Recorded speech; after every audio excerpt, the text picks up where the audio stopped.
Good afternoon, and it's Alea from Heel Scotland, and all the way from sunny. Is it London you guys are in? We're at the moment, we're in southwest near Bristol.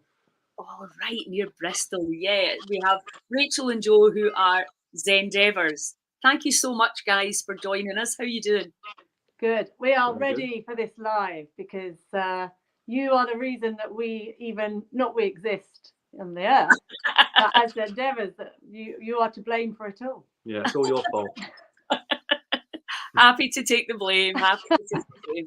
Yeah, well, obviously, Rachel, you and I met on a phone call one fine day a few years ago, and then so I've kind of observed as you've learned, like so many of us now, course after one interest takes you into another place, etc. And then, of course, you inspired Joe to follow in your footsteps, and When you say inspired, do you mean pushed, really shoved? got told. Got told, Yeah, basically. And I mean, it's been magical to see all the incredible, especially the sound healing stuff that you're doing as well. And Joe's doing Wim Hof, and yeah, it's wait a minute till I just turn off this because that's fine. So yeah, tell me how you all got into and how you managed to create Zendeavors for those who have not met you before. So I was busy making films and working lots and lots of hours like crazy, and then we got forced into a lockdown, and suddenly my career got put on hold. Everything my world completely changed, and then I got labelled with a state of dis-ease, and I thought, okay, no, I couldn't stand what I was being told in the hospital, the way I was talked about and moved around suddenly. And I was like, I have to find a different way to get in touch with my body and heal. And a colleague of mine, the first person I ever worked for in film, actually said, there is this balmy woman in Scotland that recommends all these crazy things. You should definitely speak to her. And then I started working with you and looking at things differently. We started the Gerson journey and were in Gerson prison for a while. And then you said, come and do this retreat at the farm. And that was the first time that I had ever heard the gongs be played. And without even knowing it as well. Oh yeah, and I dragged Joe. So Joe was kind of skeptical about the retreat business and all of that. Yeah. See, Rachel needed a driver. She wouldn't drive that long distance by herself. Yeah. It's going to be boring on the road. True, isn't it? I'm just the driver. That's me. And you carry stuff. But no, I remember lying in this room, and I can't remember what we were doing. We'd done a breathing exercise or meditation, and this music came on, and suddenly I felt like these spaceships or planes were just moving all around the room. And I suddenly panicked and thought, because Joe's ex-forces and he's quite open with his struggle with PTSD, and I thought, this is going to trigger him. What's going to happen? I'm in the sky with planes. My whole body was activated and could feel it. And afterwards we came round and Joe said, did you hear the gongs? And I was like, what? And I had no idea that they were being played. I had no idea what it was. And I was just mesmerized by what had gone on inside me and how real that this soundtrack I thought had been played was. And it just transformed everything. And then you with the cold water as well on that retreat. Yeah. No matter what anyone ever tells you, I did get up to my knees in this really, really cold water, and I just couldn't go any further.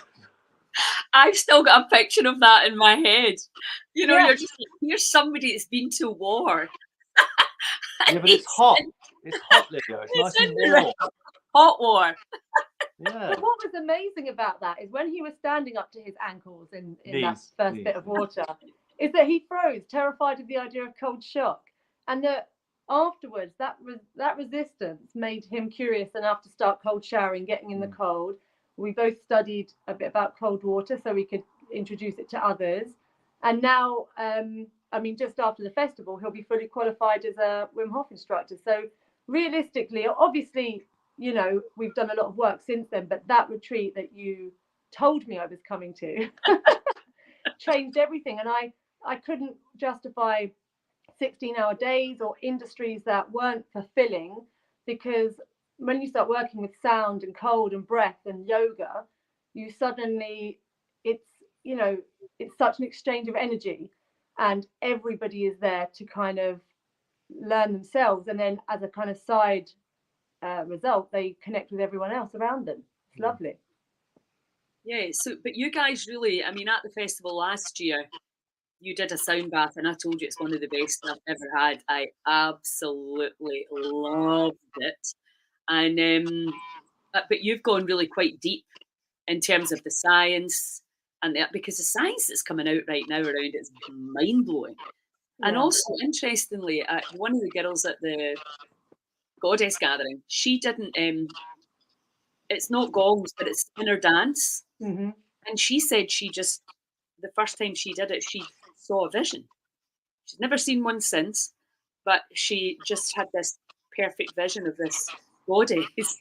And she was like, what? Yeah. And that was her, she was like, something's happening here, something incredible. And we all know it's frequency, right? But to truly understand the power to help you journey, to help you heal, to let go.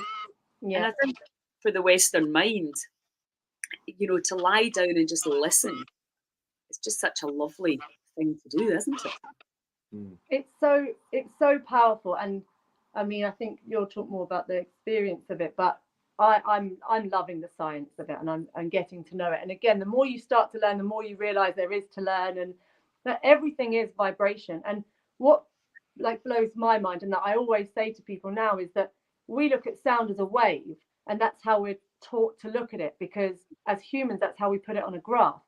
And if anybody listens to John Stuart Reid, then you'll know this. If not, I would recommend him. But so he invented the cymoscope and looking at sound differently. But he explains that sound is a bubble, and that the bit we see as a wave is the kind of middle section that we've cut through.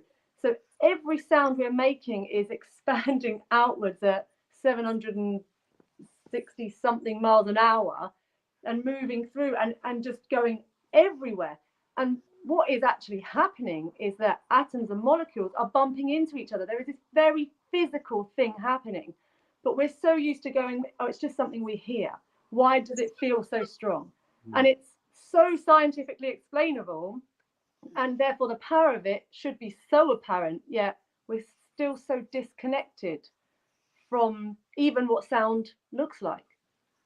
Yeah, and it's crazy because we all know that music, especially when you're younger, it lifts you up, makes you cry, gets you ready for going out on a Saturday night or whatever. We all know we're hugely impacted by music, which is sound. Yeah. And I think, like you say, you told me that science around that. We, you know, obviously in biofeedback, we talk about different forms of waves and whether they can penetrate the cell or not, or whether they're bouncing off the cell. And the wave forms, that's what we've been told. But now it's getting expanded way beyond that, isn't it? Yeah. And when we talk about resonance as well, that I mean, every part of us has its own kind of resonant frequency. So when you hear a sound you like, or it gets that little bit louder, I mean, in the room, that would be the resonance of the room, but in your body, that frequency, when it matches parts of your body, is feeding you energy. That's what it's doing. It's exciting it and feeding it energy. And energy is a real thing. Like, a lot of people still hear energy and think, oh, you know, it's this woo-woo hippie thing. And it's like, no, it's energy is an actual thing we talk about. You know, it's You real. are energy. The body is Yeah. energy.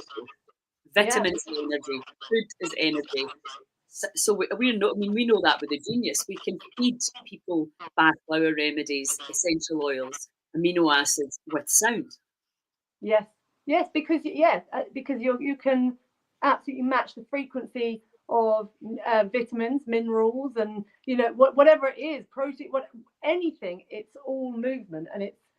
I mean, I can explain that to people in the room, and then you're like when we're doing a lot of our sound bath and stuff, and you see it hugely on people's faces when they're just feeling that resonance inside. Yeah, you get all sorts of things happen, like, you know, with the sound baths that we do. Sometimes we'll have people, because we always say to people, like, you know, if it gets too upsetting, you can either cover your ears just to take that strength away from it for a little bit, or you can, you know, go to the back of the room or outside the room, depending on the building that we're in. Take some time. One of us will be out there to make sure you're all right and things like that. But a lot of the times, you know, people will be sat up and they'll just be sitting in it and just crying their eyes out, just letting it come out. It's good to see. But you get the occasional snore as well. So, and you know, smiling, the pain. The thing which is also energy. Yeah, so where I can be sat there playing the bowls and I can feel myself going, it's just chilling me out, because it's also having an effect on us as well. So we're getting our own free medicine. Yeah. But it's, the power of sound is incredible, because you can look at it even if you're driving your car. Just give yourself an experiment one day. Drive on a long journey, put some heavy metal on, and you'll become angry at every single person around you. Road rage will just envelop you. And then put some nice chilled out music on, like John Hopkins or something like that, like, you know, and you'll just become more chilled, and you'll slow down, and you'll want to enjoy your journey even further. When you lie down into a sound bath and you close your eyes, you go inside yourself. That sound just takes over you, and you just let it do what it has to do. Yeah. You know? It does. It has a job to do. And different sounds can be more activating and more calming. They can shift energy. They can, you know, keep us more relaxed. And it's really a different experience every time based on how you're feeling. And I would say, whatever sound you're listening to, you are producing more red blood cells all the time. Music is phenomenal at doing that. Again, experiments were done on this. There's some lovely videos. I've shared one recently, but again, John Stewart Reed, who I just love. Me too. He's just so scientific with everything. So if anyone's kind of a little bit skeptical, he will just put your mind at rest. But you know, he did experiments on different types of music, and funny enough, all of these kind of current pop music-y songs with a big bass, they're the ones that produce the most red blood cells, and they take transitionary cells, or like in that resting phase, back out of that. You can't bring to life dead cells, but you can bring back to life cells that are kind of on their way out. And so that heavy bass. And then he went further to look into that, to work out that the heart emits a low frequency beat or pressure, and that beat actually helps the oxygen bind to the hemoglobin in the blood. And that's important, because with breathwork, we talk a lot about carbon dioxide helping oxygen release from hemoglobin to get into the body. But he's worked out that that's what kind of pushes it on in the first place. So listening to music, especially when we like it, is helping our body have more oxygen delivery and helping us feel good, helping our whole body. I could talk about this forever, so I should slow down. No, it's good for us. Right? It's absolutely fascinating, because I mean, I know if I was doing quite a bit of driving there, then, you know, either a podcast that I'm really fascinated by, or music. We know that. We don't need science to tell us, but it seems that we do. Yeah. To really, and obviously when you can explain it like that, when people lie down, they understand, then they can receive this. And I think in today's world, change your diet, do more exercise, be nice to your kids, blah, blah, blah, all the rules and regulations, people lie, and just receive sound is just such a wonderful, wonderful thing to do, isn't it? Oh yeah, it's such an easy thing to go and do as well, because it doesn't really, you will feel something, but it just asks you to be present and to turn up. And there's so many ways that you can use it. And I don't know if anyone's familiar with David Gibson's work, but he talks about, so frequency is hugely important, but he talks about state of flow, and like when we can find the nice kind of flow with the timbres and the harmonies and all of that, you know, he says if we're in a perfect flow state, we're in perfect health. And when we think about how much chaos and how much kind of like our world doesn't feel like it feels like and so being able to turn up to a sound bath where even though some of that's not going to be perfect, like that's going to shake you up, but it's going to help your body kind of get into this flow, the energy move. And then you're kind of in this harmonious flow state. And we have people come that suffer with quite a lot of physical pain. You know, we'll set them up a little bit more comfortably and look after them a bit more so they can lie comfortably. And Joe will walk around and just watch them smiling. You know, they're just totally in a meditative state. Yeah, all that pain's gone. They're just so relaxed. Yeah. Yes, absolutely. And again, it's just a reminder. And I think, you know, I always say to people, there's so much amazing stuff on YouTube. Yes, it's much nicer to go to a sound bath, but if you can't, you can listen to things that are going to affect the cells, that are going to going to get you into a calm state, get you out of fight or flight, and you know, maybe even put a smile on your face. Maybe, if we're lucky. But so Zendeavors is going to be providing, and we're very excited this year to have the family, child and dog friendly area for people that don't have babysitters. They can come, you know, along and enjoy. And also, I think, introduce your kids to prevention and fun things that you can do, teaching them about the power of sound, movement. So you guys are going to be at the Gather, the family area, and then in the marquee, the main marquee at the Quay on Saturday. I think you're finishing that there with that'll be a massive sound bath with all your new gongs and bowls. Yes, we can't stop. We need to get a bigger place just to fit it all into. They didn't tell you how much space is required when this was going to become your career now. We just need to ban Rachel from the internet. That's what we need to do. Yeah. Well, when you're a bag lady like me, because I would love bowls, but not yet. I don't have time to fit them in as yet anyway, but they're in my future. Definitely. So listen. If you need some, we might have a few spare. So thank you so much. I think and I really appreciate the time because I know you guys are driving up playing on the Wednesday or the Thursday. You driving? Wednesday to get there on the Thursday, Yeah, brilliant. And so thank you so much for your time. Is there anything else you want to add about what you're going to be offering? Oh gosh, the pressure. I don't think so. I would just say, just come, experience it, be open or closed-minded. It really doesn't make a difference. The sound will do its thing, and come and get involved and get yourself ready. Start humming. We'll talk about this more at the festival, but start humming. Get yourself playing with your own sound, and looking forward to see everyone. And you guys are helping me doing the opening ceremony as well, so people are going to get to experience that.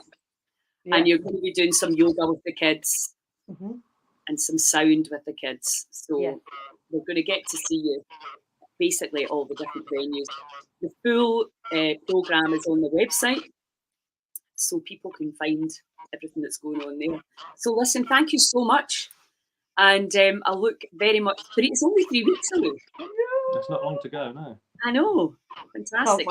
And we've got the fire walk on the Saturday night. We've also got the water sports going on, and we've got, you know, it's just amazing. We've got candle making going on down in Zing Organics. So yeah, there's so much. That's another thing to pack in the car then. All of Rachel's candle making kit. But look at this, but just look at what you are doing, by the way, because look at last year was already phenomenal, and that was the first one. Now there's 2 festivals happening and it's just exploded. I know. My goodness. And I'm already like, let's buy paddle boards. Oh, I think I might do a fire walking course and do this and do that. Like, I'll bring my paddle board down for you. Yes, do it.